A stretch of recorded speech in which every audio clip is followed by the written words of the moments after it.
Pakistan jail रे अछंती शताधिक भारतीय कैदी तालिका आदान प्रदान पर मिला तथ्य। भारत एवं पाकिस्तान मध्य तख्त संपर्क लगी रही बेले एक गुरुत्वपूर्ण सूचना सामना को आसी। वैदेशिक मंत्रालय द्वारा दि जा सूचनार जनापड़ी जे पाकिस्तान जेल रे 246 जन भारतीय नागरिक बंदी अछंती।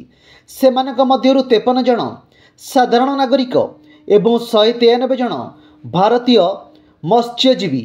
सेमाने भारतीय किंबा भारतीय बोली दाबी करा जायछि। भारत एवं पाकिस्तान मध्य प्रतिवर्ष 2 थर हेउथिबा कैदी तालिका आदान प्रदान समय यही सूचना सामना को आसी।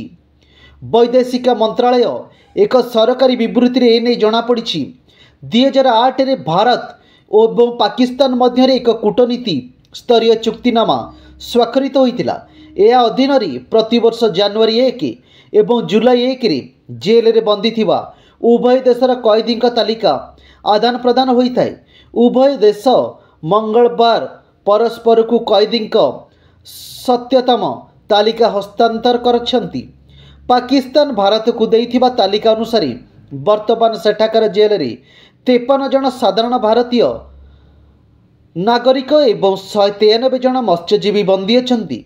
सेमाने समस्ते भारतीय किंबा भारतीय बोली दाबी करिछंती। सेपटे 382 जन पाकिस्तान नागरिक एवं 81 जन पाकिस्तानी मत्स्यजीवी भारतीय जेल रे बंदी अछंती। भारत सरकार अनुଯାयी 2014 मसीह ए पर्यंत मोट 2661 जन भारतीय मत्स्यजीवी एवं 71 जन भारतीय नागरिक को पाकिस्तान मुक्त करा जायछि। 2023 रु ए पर्यंत 500 मत्स्यजीवी एवं 13 जन साधारण भारतीय नागरिक पाकिस्तान भारत फेरी।